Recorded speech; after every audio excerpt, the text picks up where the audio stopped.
15 losses in 16 home games?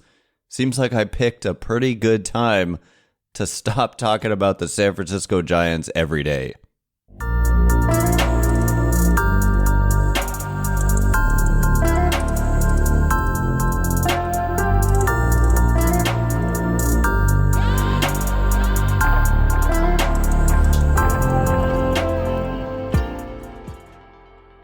Hello and welcome to Locked On Giants.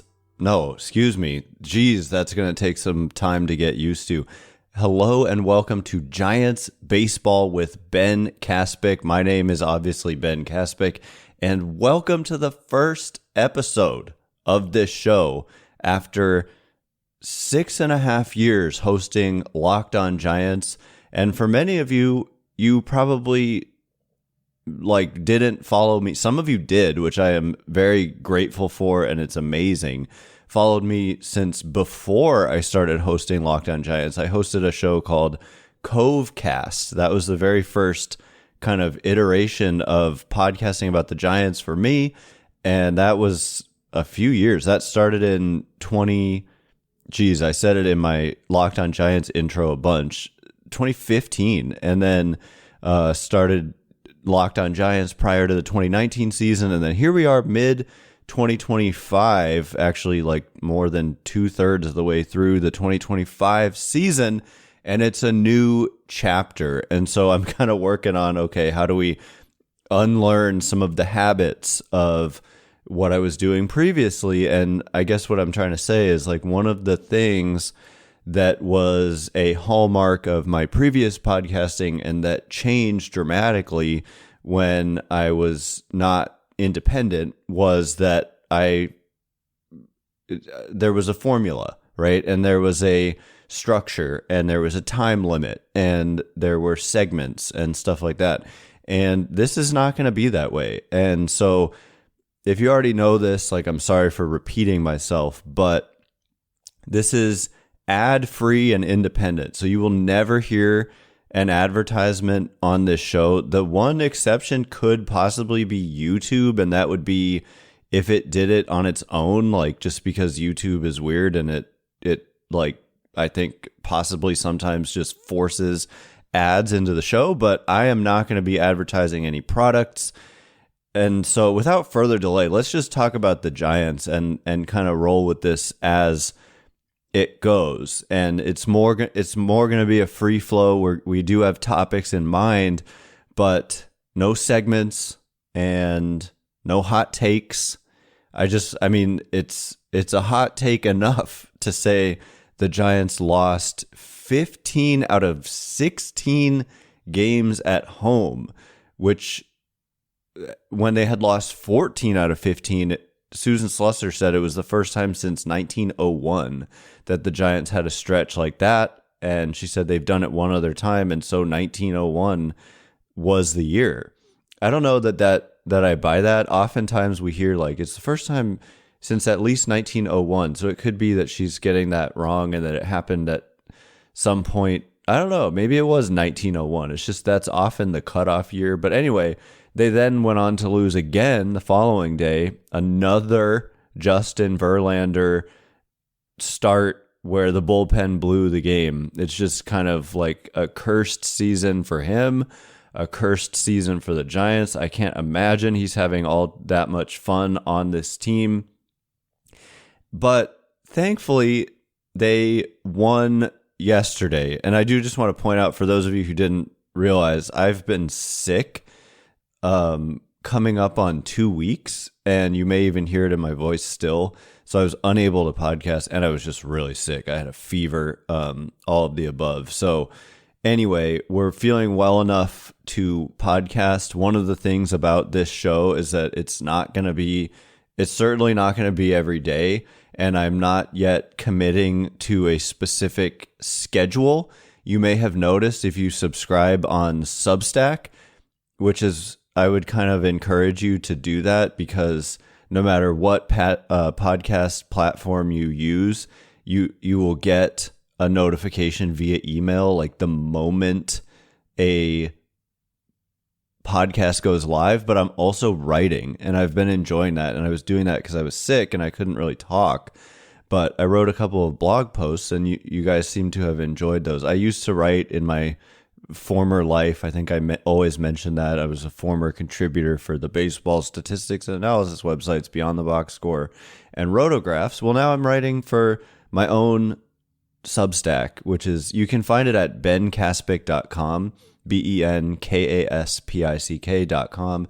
And also the show is called Giants Baseball with Ben Kaspick. But it's generic like that because it's not just a podcast. So if you want to just subscribe on wherever your favorite podcast platform is, you'll get the podcast. But if you subscribe on Substack, you'll also get the written posts.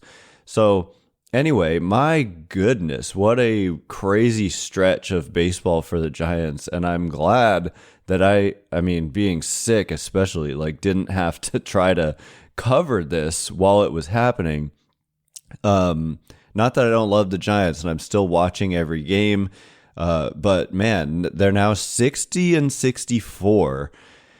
And what's crazy, okay, they're 6 games back in the wild card and 11 games back in the division. But if you do the math here and figure that they're 6 games out of a playoff spot, and yet let's just focus on the fact that they went 1-15 during a 16 consecutive game stretch of home games.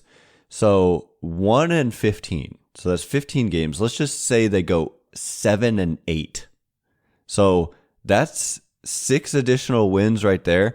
If they had gone 7-8 in those 15 home games, which you should be winning more than half the time at home. So I'm being conservative and saying 7-8. They would be tied, because that would be 6 more wins. They would be tied with the Mets for the final playoff spot.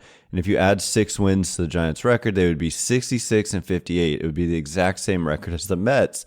And so it's just like, if a baseball season is crazy, like we've seen, they started off so well. I think they were 12-2. I know, I forget, my brain, I've got that COVID brain thing going on a little bit where a little foggy.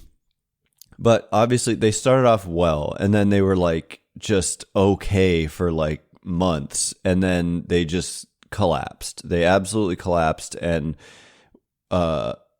last we checked, and this was before, they just broke a 7-game losing streak yesterday. So I'm guessing it's still true that they have the worst record in baseball since they acquired Rafael Devers, which doesn't make any sense at all. And it's frustrating. And that's one of the topics I really wanted to get into, is like, who broke Rafael Devers? Because yeah, I mean, every now and then he gets a big hit, but like, he's striking out at like a crazy pace in a Giants uniform. And so I can actually look and see, yeah, I mean, his strikeout rate with the Giants now, it's 52 games, is 31%. To be fair, like, he's done a lot of his quote unquote damage via the walk, which is not really damage, but getting on base. But overall with the Giants, he's hitting .236. With the Red Sox, at the time when he came over, he was hitting .272. His on-base percentage with the Red Sox this year was .401. This year with the Giants, it's .341. And his slugging with the Red Sox was .504, and with the Giants, it's .410. So by weighted runs created plus, 100 is Major League average every year. And he's at 114 with the Giants. So despite his struggles, and the strikeout rate that I said is 31%, the strikeout rate with the Red Sox this year was 22.8%. So almost 50% higher. Again, COVID brain, it's kind of hard to do math. I'm a little foggy, but let's see.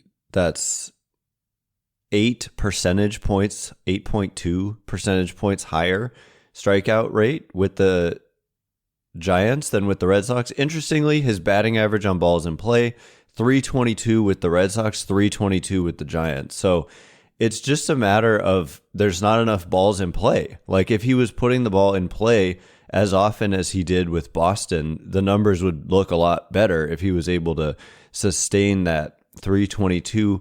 Like when he puts the ball in play, good things happen, but he's had some ugly swings. Like it's many times it's like a 3-pitch strikeout.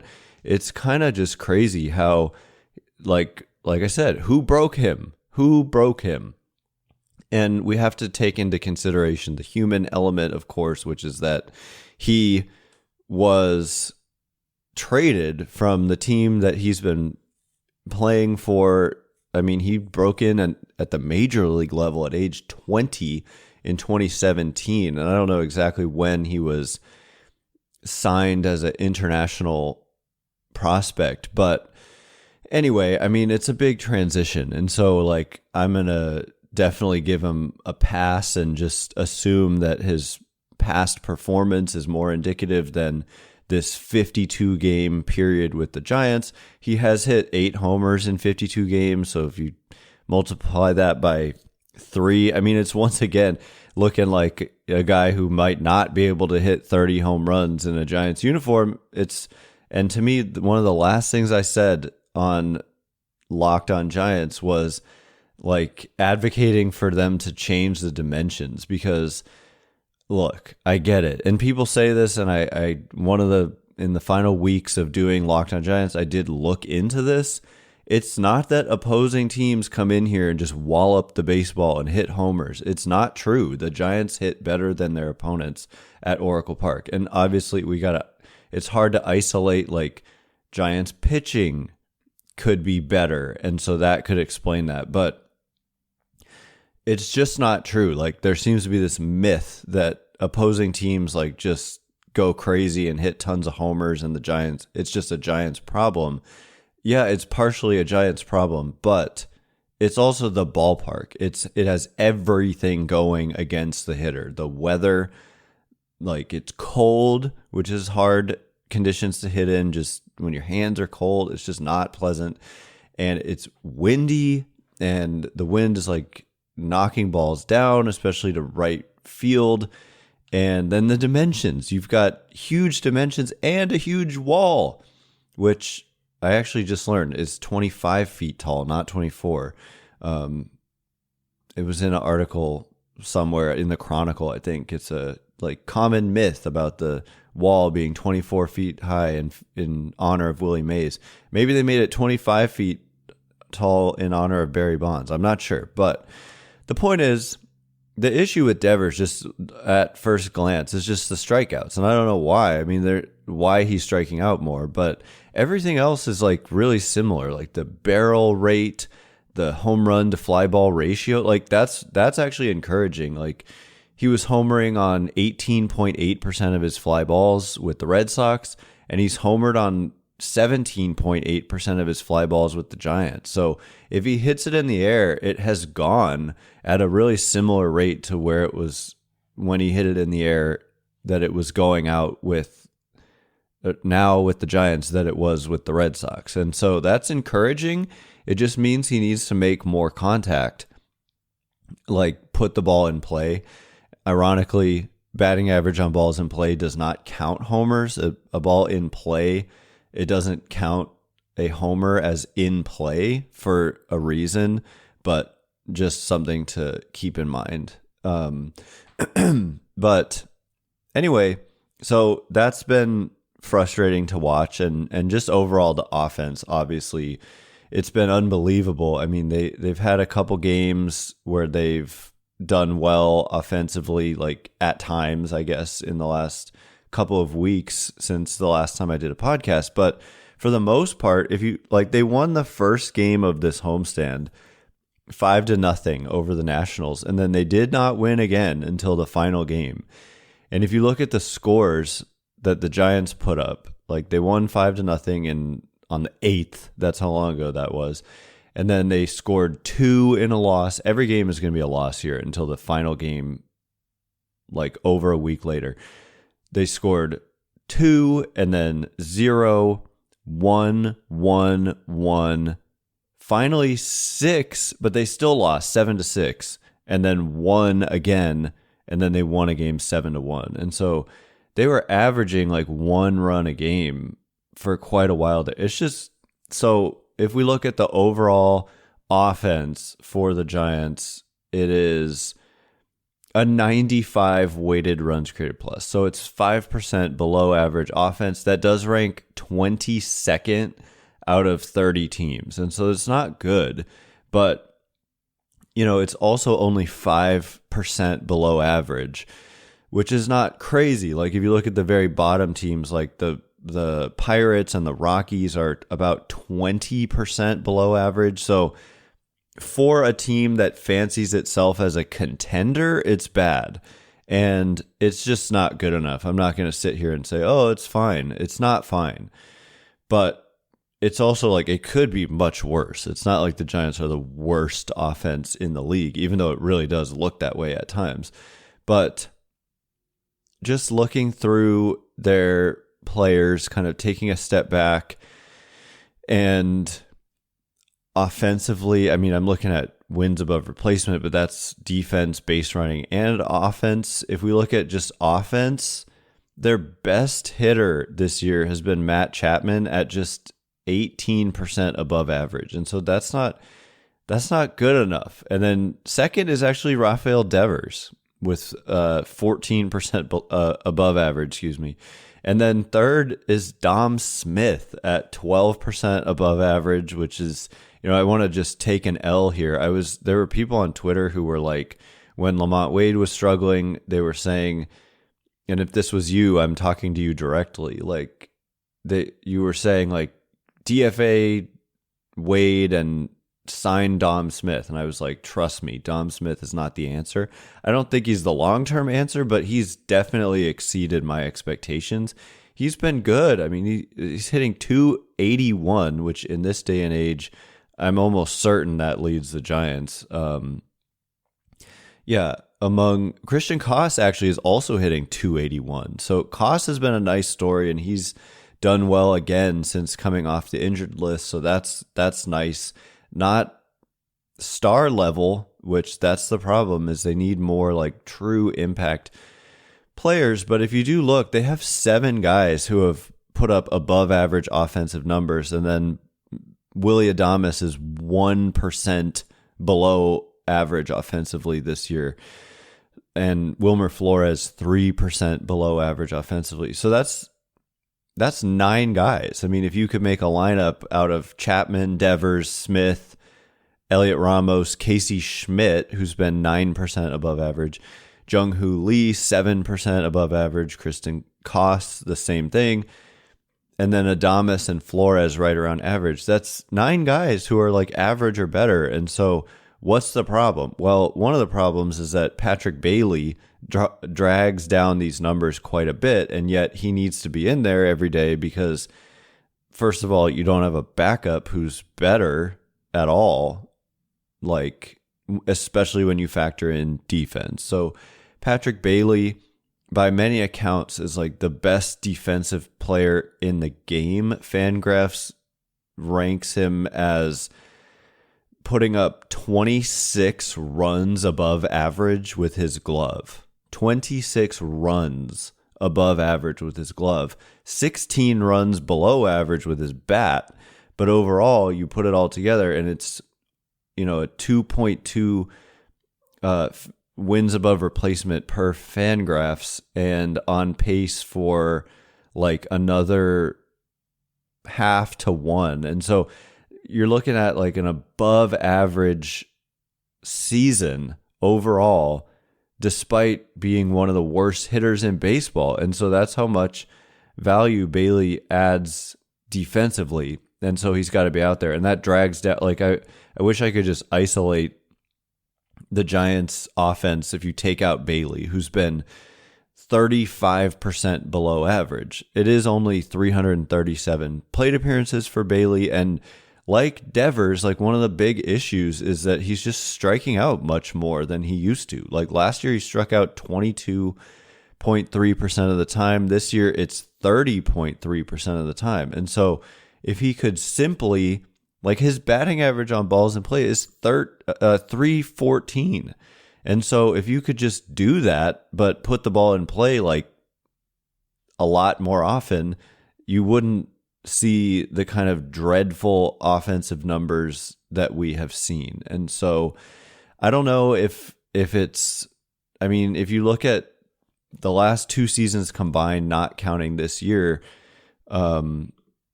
Patrick Bailey was 20% below average, which is obviously not good, but this year 35% below average. So if he could just be 20% below average, which is so bad, and that makes me, and I'm free to do this now, like go on a tangent, just go off a little bit and say something that I wasn't originally meaning to say, but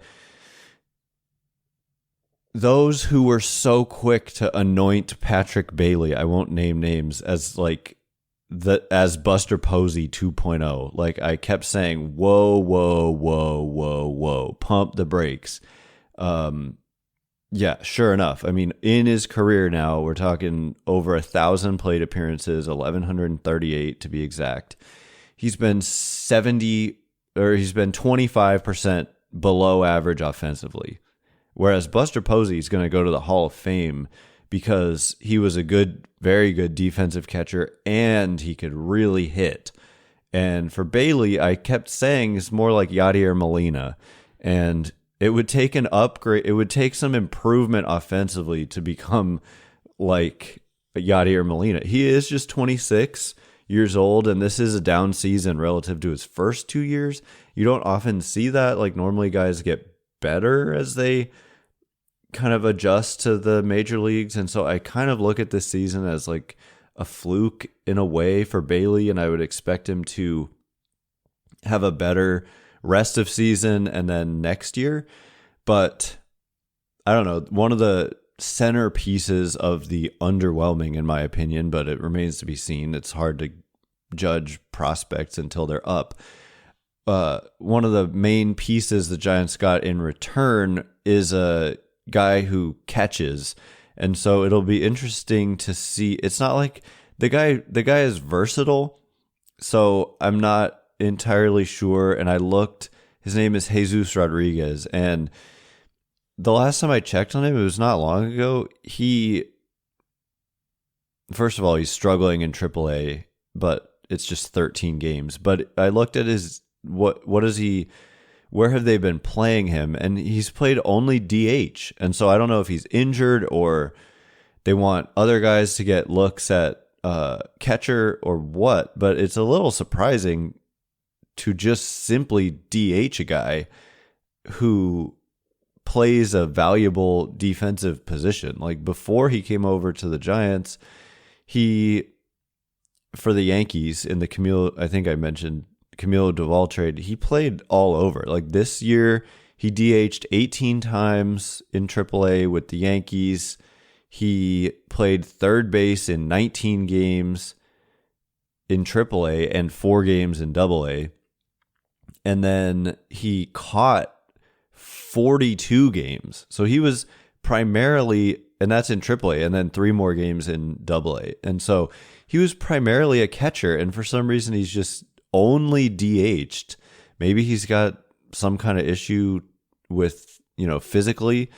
But anyway, it is interesting to see, like, because I think they like the bat. And so maybe it means to have a catcher who could hit a little bit would be nice to complement Patrick Bailey. Like a lot of times, like Patrick Bailey pinch hits for the backup catchers like Andrew Kisner or whoever. But it's like you're pinch hitting with a guy who in his career has been 25% below average. So it's not ideal. Bailey is a switch hitter. He's been better from the right side, but below average against both. Anyway, the main point, like to me, is that, like I said, if they had just gone 7-8 instead of 1-15, 1-14, what was it? They lost 15 out of 16, literally 1-15. That's crazy. So I'm wrong. What am I even saying? That's 16 games. So if they had just gone 8-8 instead of 1-15. Excuse my foggy mind. I'm sorry, and some of you may have noticed my mistake there right away, but okay, so let's just say they go 8-8 instead of 1-15. I just cannot believe they went 1-15. So if you add 7 wins, the Giants would be 67-57. And that would put them in sole possession of the final wildcard spot. So if you could just play 500 baseball at home, they would be in sole possession of a playoff spot, but instead they're 6 games back. So it's just you just have to avoid this kind of unbelievable, atrocious baseball, and you could be in a really good spot. But as it is, Fangraphs has their playoff odds at 1.8%. 1.8% with 0% odds of winning the division, 0% odds of clinching a bye, which would require winning the division and being one of the top 2 division winners. And when they say 0, I mean it's rounded to 1 decimal point. It's not, they're not mathematically eliminated, so it's not truly 0, but 0.0 rounded to 1 decimal point. It's 0.0 and playoff odds of 1.8%. So some of you are like, why are you even talking about playoff odds? I'm sure. And that's a fair question. It's been a while since we checked in, and I'm looking at the graph of it all. And my goodness, it's just a similar graph. And that is so beyond frustrating. And to have the worst record in baseball since they acquired Rafael Devers, it's not like they gave up players who are actively helping the Red Sox. Just by the way, you can kind of, it ended up being that the Red Sox flipped James Tibbs III to get Dustin May from the Dodgers, who is a rental. But so now the Dodgers have basically the main prospect who was sent back to the Red Sox in the Devers trade, which is annoying.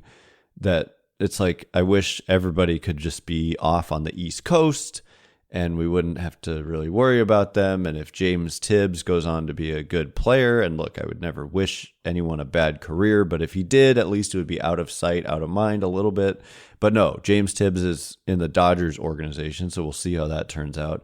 And by the way, Dustin May, 2 starts with the Red Sox, has been good, and they got him straight up for James Tibbs III. But it's 2 starts, and on the season, the numbers aren't very good. But I'm even blanking on Jordan Hicks's name. That's how out of it I kind of am. But so Jordan Hicks, let's just check in on him. With the Red Sox, Jordan Hicks has appeared in 14 games. He only appeared in 13 games with the Giants, but 9 of them were starts. But 14 games with the Red Sox, 6.23 ERA. He had a 6.47 ERA with the Giants. So absolute non-factor in terms of helping them, Jordan Hicks so far. And then it's what about Kyle Harrison? That was possibly, long-term, probably maybe the best player that the Red Sox got back, but he has not appeared in a major league game. They optioned Kyle Harrison immediately upon acquiring him, and he's actually been better in his last 3 starts. And so again, I wish Harrison nothing but the best. And in his last 3 starts, he's been good. And walk rate is too high in those 3 starts, which has always been an issue for him. He's walked 9 in 15 innings, but he struck out 20. So that's a good strikeout rate of 31.3%, but the walk rate 14.1%. But overall, with the Red Sox organization, Kyle Harrison, I guess it's come down a lot. I've been monitoring him. He now has a 3.48 ERA in the Red Sox organization, but the fielding independent pitching is 4.77 because the walk rate is high at 12.7%. Strikeout is mediocre at 23.3%.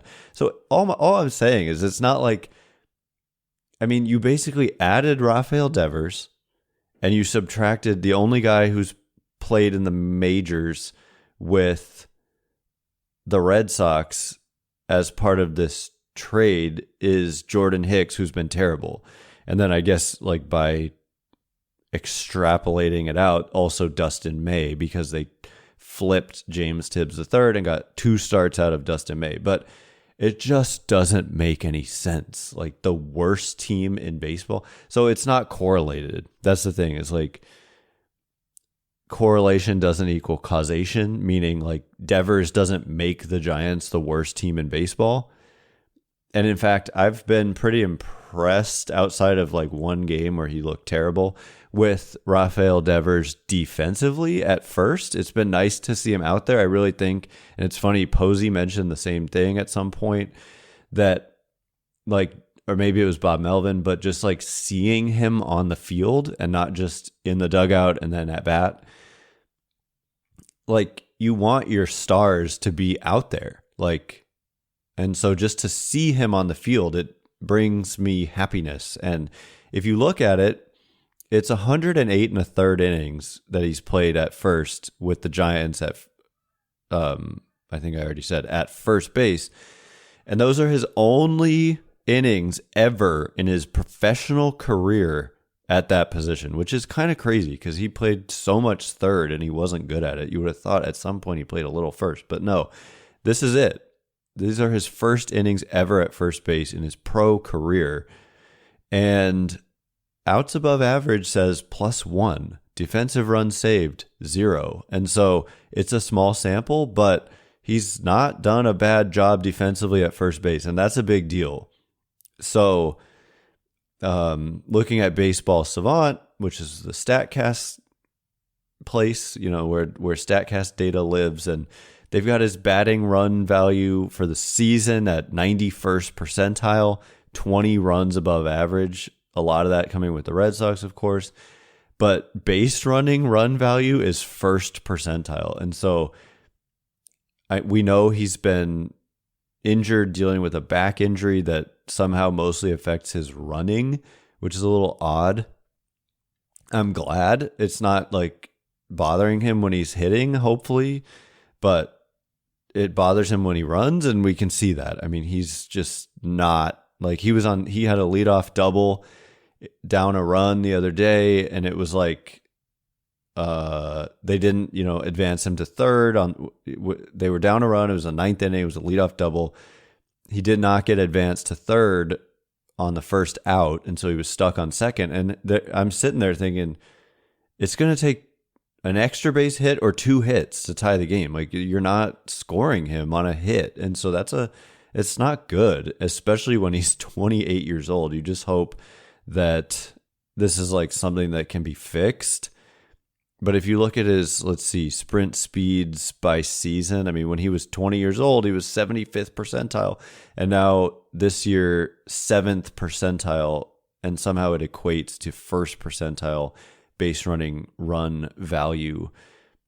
I can't imagine there's like some percentage of players who are slower. He looks about as slow as one could possibly be out there, but it looks like painful to watch him run. Anyway, I'm trying to figure out, and I will, when they got him and what their record is since. So they were 1 game away from, if they had won on Sunday Night Baseball, which was when he was acquired, the news broke on Sunday Night Baseball. If they had won that game, they would have been tied for first place with the Dodgers in the division, and that was June 15th. And then they were off on the 16th, and then he started playing on the 17th. So we're going to look from the 16th on, and this may be where we stop for today. I could keep going on, and that's the beauty of this, is that I can. But from the 16th, I already forget the month of June, from the 16th of June on, what is the Giants record and how is it possible? Like, maybe I'll just try to look at the numbers. I mean, that's a pretty big sample at this point. 16th of June So it's like 2 months. And I just want to triple check. June, yes. So they acquired him on the 15th. He didn't play until the 17th. They were off on the 16th. But anyway, what is the Giants' record since the 16th of June? Well, they have the fewest wins in the major leagues at 19. By the way, the Mets are like third worst. And that's the team who holds the third wildcard spot. So like I said, if you could have just played decently, you would be in a good... The Giants are 19-33 since they acquired Rafael Devers. 19-33. So on the one hand, like, again, correlation doesn't equal causation. I don't think this has anything to do with Rafael Devers, really. I mean, he certainly hasn't made a huge impact, but he's, like I said, he's been their second best hitter. When you look at just at bat, he's been their second best hitter this season. Obviously not cumulatively because he hasn't played as much as a lot of the rest of the guys. And by the way, their best hitter, it's disappointing overall numbers, Matt Chapman, is hurt. Those fingers are still bothering him, so they put him on the IL again. And then it's like, oh, another great shot for Casey Schmitt to play third, and then he gets drilled by another pitch. So this season has just gone from like blessed to cursed, and nothing really exemplifies that to me more than having the worst, like acquiring Devers when you were one game away from tying the Dodgers for first place. And since that time, you literally are the worst team in baseball. But what I wanted to say is I don't think the Giants are the worst team in baseball. If you just look at the players that they have, they're not the worst team in baseball. So I would expect them to play better the rest of the season. It's just now it's probably too late, as the playoff odds reflect, to make a playoff run. And so I don't know. Hopefully we get a look at some of their young talent, like, I don't know, Casey Schmitt getting more playing time. Hopefully he comes back soon. X-rays were negative on that hit by pitch. A lot of people talking about Bryce Eldridge, but I don't think people seem to realize that he has been a little below average in AAA. And the bigger issue to me is he struck out in exactly 1/3 of his plate appearances in AAA, 60 strikeouts, 180 plate appearances. And so the major league average is like 22 or 23% strikeout rate. So if you're striking out 33.3% of the time in AAA, you can expect that to jump to like 35 or more, somewhere between 35 and 40% probably in the major leagues. And that's just way too high. So he is 20 years old. I'm not giving up on him, but he's not ready. And then defensively as well, we've heard that he's not ready. So it's probably going to be next year for Eldridge to debut. And just look at the strikeouts. Like, what you would just see a guy like lose confidence and struggle probably if he were to be called up at this point. So anyway, I guess I want to just look at the Giants. Like, okay, so their ERA since acquiring Devers is a factor. Like, it's 4.29 as a team, which ranks 15th, but they're also, they play in a pitcher-friendly park. So, it's worse than it appears. Their fielding independent pitching is significantly better than that at 389. So maybe some bad luck with pitching. And since June 16th, I'm very interested to see what their hitting has been like. Since June 16th, the Giants' weighted runs created plus is 92, which ranks 26th in baseball. They've been 8% below average since acquiring Rafael Devers. 137 isolated power, ranks 27th. Crazily enough, the Padres are right below the Giants in terms of this. I think a lot of people don't realize the Padres have had their struggles offensively. Giants' batting average on balls in play since that time is 288, which ranks 17th. So that's kind of in the middle, so can't blame it on that. Their strikeout rate is 23.2%, which is ninth highest. Just trying to find answers here, folks. They have only 46 home runs, which is fourth fewest. Padres have hit one fewer homer in 2 more games. So go figure. But since that time, if we look at the individual players on the Giants, Willy Adames has been their best player since that time, putting up 2 wins above replacement, hitting 30% above average. So that's good. Patrick Bailey has been only 15% below average since that time. Christian Koss in limited playing time has been 74% above average. So he's another guy down the stretch like to watch, and I'm excited to see, like, can he prove to be a player of the future for the Giants? I was really impressed with him in spring, and he's just continued it. Jung-Hoo Lee been a little below average. Matt Chapman has been a little below average for the last 2 months. Actually, 13% below average offensively. I think the finger injuries, fingers injury, however you say it, has affected him. Casey Schmitt's been above average, so just letting him be healthy and getting to play without getting plunked and losing playing time. Gerard Encarnacion was hitting well. He's only played 2 games in the last 2 months, and they were good 2 games. He hit 2 homers, and then he got hurt, and he's going to be out until basically the end of the year. So that's rough. And how about this? Wilmer Flores has been their worst hitter over the last 2 months, worst player, tied with Heliot Ramos, who's also been bad. So, yeah, I mean, Flores has been 33% below average offensively. Heliot Ramos has been 17% below average offensively. So hopefully Ramos in particular, because Flores is a free agent at the end of the year, Ramos hopefully can pick it up and have a good finish to the season so that he looks like a clear, like, starting left fielder for you, and not like, oh no, now you have another issue in left field like they've had forever. So anyway, we are going to wrap it up there. I'm not going to say that is all the time we have for today, because I could just keep going. There's no time limit, but we are, according to what I see here, like almost 45 minutes in. I think that's a good place to wrap it up for the first ever episode of Giants Baseball with Ben Kaspick. I changed the name from Kaspick Cast, by the way, if you thought it was Kaspick Cast, because basically to make it more clear what it is for people who haven't discovered the show yet. Giants Baseball with Ben Kaspick, very clear.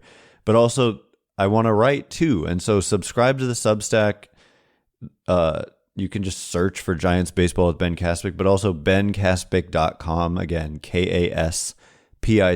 That'll take you straight to the Substack, and then subscribe or follow on all or whatever podcast platform you prefer.